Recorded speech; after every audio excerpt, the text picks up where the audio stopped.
Welcome to Solanki education digital.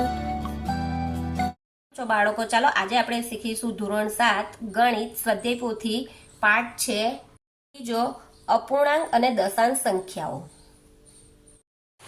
દાખલો 6, નીચેનામાંથી બરાબર, ગ્રેટર ધેન અને લેસ ધેન સંકેત મૂકો. આ ગ્રેટર ધેન, જે મોટું હોય તેને શું કહેવાય? ખુલ્લું હોય તેને શું કહેવાય? Greater than. ને જ્યારે હવે બંધ હોય તો સમજી લેવાનું કે એ સંખ્યા નાની છે. આ બાજુ ખુલ્લું હોય તો મોટું ને આ બાજુ ખુલ્લું હોય તો નાનું. તો જો 2/3 ને 3/4, તો આમાંથી આ સંખ્યા મોટી છે એટલે 3/4 2/3 કરતા મોટી છે. તો આ બાજુ ખુલ્લું મો છે એટલે આ મોટી સંખ્યા છે.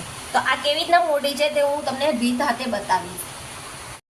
2/3 ને 3/4. તો પહેલા આપણે શું કરવાનું? બંનેનો છેદ સરખો નથી એટલે છેદ સરખા કરવા માટે લસા કરવો પડશે. એટલે આપણે લસા કરીશું.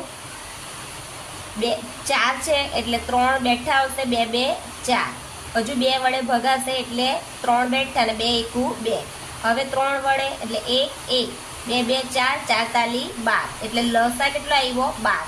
તો અને 3 ને કેટલા વડે ગુણીએ? કેટલા વડે ગુણીએ તો 4 આવે. તો 3 ચોક 12 ને 4 તાલી 12. એટલે હવે 2/3 ગુણ્યા નીચે 4 આપીએ તો ઉપર પણ 4, 4 દુ 8 ને 3 ચોક 12. એ જ પ્રમાણે 3/4 તેને પણ કેટલા આપ્યા છે આપણે? 3. તો ઉપર પણ 3, 3 તાલી 9 ને 4 તાલી 12. એટલે આપણો જવાબ જો 8/12, 9/12. આ આવ્યો. હવે આમાંથી મોટી સંખ્યા કઈ? એટલે 9/12. એટલે આપણે આવશે 3/4 વાળી છે.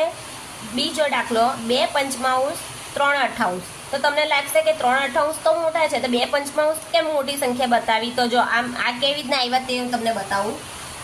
2/5 ને 5/8 છેદ સરખા નથી એટલે આપણે લસા લેવો પડશે. એટલે 5 ને 8 નો લસા. તો 2 થી ભગાશે. પહેલા 5 ના 5, 2 ચોક 8. પછી પાછા 2 વડે 5, 2 2 4. 2 વડે ભગાશે હજુ 5 ના 5 ને 2 એકુ 2. હવે 5 વડે એટલે 1 1, 2 2 4, 4 દુ 8, 8 પંચા 40. એટલે આપણો લસા કેટલો આવશે? તો 5 ને કેટલા વડે ગુણીશું તો 40 આવે. 5 8 40 ને 8 પંચા 40. તો 2/5 ને નીચે 8 તો ઉપર પણ 8, 8 દુ 16, 5 8 40. હવે 3/8 ને 5 વડે તો નીચે 5 તો ઉપર પણ 5, 3 પંચા 15, 8 પંચા 40. એટલે અહીંયા જો 16 40 ને 15 40. તો આમાંથી મોટી સંખ્યા કઈ? આ. એટલે આની કઈ છે? 2/5 ને 3/8. એટલે આપણી મોટી સંખ્યા કઈ આવી? 2/5 છે. ત્રીજું 3/7 ને 4/9. તો આમાંથી મોટી સંખ્યા કઈ? તો તમે ડાયરેક્ટ આ 4/9 છે એટલે એને મોટા કરી નાખો. પણ આ કેવી રીતના મોટા છે? ગ્રેટર ધેન છે. 3/7 કરતા કોણ મોટા છે? 4/9. પણ કેવી રીતના આવ્યા તે હું તમને બતાવીશ.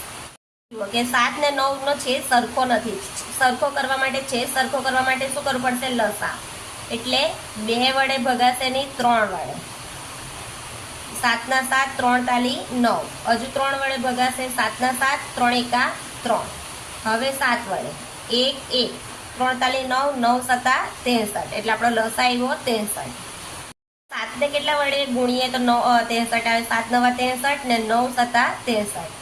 3/7 ના છેદમાં 9 તો ઉપર પણ 9, 3 9 27, 7 9 63. 4 ના છેદમાં 9 તેને નીચે 7 તો ઉપર પણ 7. એટલે 4 સતા 28 ને 9 સતા 63. 27 63 ને 28 ના છેદમાં 63. તો મોટી સંખ્યા કઈ આવી? 28 ના છેદમાં 63. એટલે આપણી કઈ સંખ્યા મોટી બનશે? અહીંયા 3/7 કરતા 4/9 મોટી છે, ગ્રેટર ધેન. ચોથું 5/8 ને 7/10. તો આમાં મોટી સંખ્યા કઈ? તો આપણે આપ્યા છે 7/10 ને ગ્રેટર ધેન. 5/8 કરતા 7/10 મોટા છે. પણ કેવી રીતના મોટા છે તે રીત સાથે બતાવું. કે અહીંયા છેદ સરખા નથી એટલે આપણે છેદ સરખા કરવા માટે 8 ને 10 નો લસા લઈશું.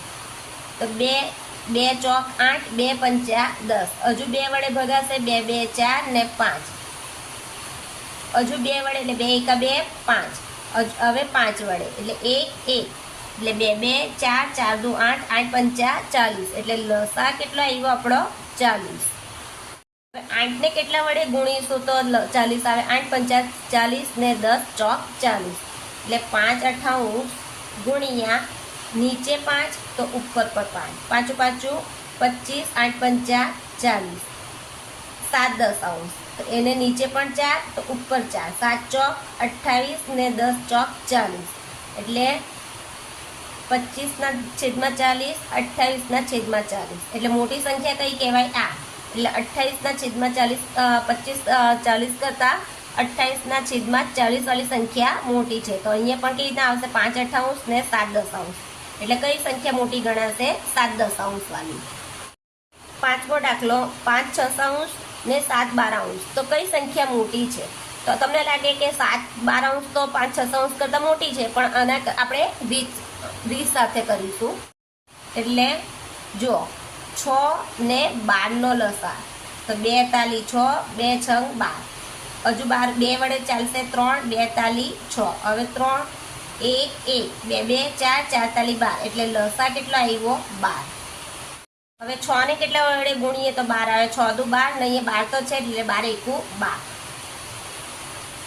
5 છસાંશ ને કેટલા આપ્યા 2 તો ઉપર પણ 2 5 દુ 10 6 દુ 12 7/12 એટલે 1 1 એટલે 7 એકુ 7 ને 12 એકુ 12 એટલે 10/12 ને 7/12 તો મોટી સંખ્યા કઈ આવી 10 બારાંશ એટલે આપણી સંખ્યા કઈ બનશે 5 છસાંશ ને 7 બારાંશ. તો આમાં કઈ મોટી સંખ્યા છે 10 બારાંશ વાળી એટલે આ જવાબ આપણો આ રીતે આવશે.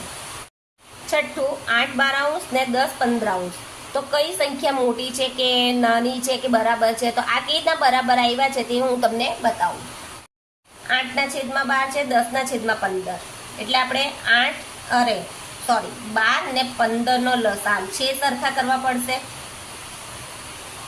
એટલે 2 વડે ભાગીશું 2 છંગ 12 ને 15/15 હજુ ભગાશે 2 તાલી 6 ને 15 હવે 3 વડે એટલે 3 એકુ 3 3 પંચા 15 હવે 5 વડે 1 1 2 2 4 4 તાલી 12 12 પંચા 60 એટલે આપણો લસા કેટલો આવ્યો 60.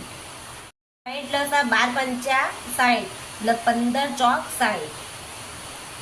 8 બારાંશ ને કેટલા આપ્યા છે આપણે 5 તો ઉપર પર 5 8 પંચા 40 ને 12 પંચા 60 10/15 નીચે 4 તો ઉપર પણ 4 એટલે 40 15 ચોક 60 એટલે કેટલા આવ્યા 40/60 40/60 એટલે બંને સંખ્યા કેવી છે સરખી એટલે આપણે બરાબર લખ્યા. 1.5 1.500 તો આ બંને સંખ્યા કેવી છે બરાબર. તો કેવી રીતના આવ્યા તે આપણે જોઈએ. 0.5 તો હવે પોઈન્ટ કાઢવો હોય તો 15 ને પોઈન્ટ પછી કેટલી સંખ્યા છે 1 એટલે 10 1500 ને પોઈન્ટ પછી કેટલી સંખ્યા છે 1 2 ને 3 એટલે 1 2 ને 3 એટલે 1000 આવ્યા. તો જુઓ આ 2 મીંડા ગયા આ 2 મીંડા ગયા એટલે કેવી રીતના આવ્યા આ 15/10 ને અહીંયા પણ કેટલા આવ્યા 15/10 એટલે આ બે સંખ્યા કેવી કહેવાય બરાબર. 8મું 3.07 3.007 એટલે અહીંયા કેટલા છે 7 પૈસા છે ને અહીંયા જુઓ કે 3.007 છે એટલે કઈ મોટી સંખ્યા કહેવાય 3 રૂપિયા ને 7 પૈસા એટલે આ સંખ્યા મોટી કહેવાય એટલે ગ્રેટર ધેન. અહીંયા 12.005 અને 12.05 તો આમાંથી મોટી સંખ્યા કઈ 12.05 એટલે અહીંયા ગ્રેટર ધેન આવશે.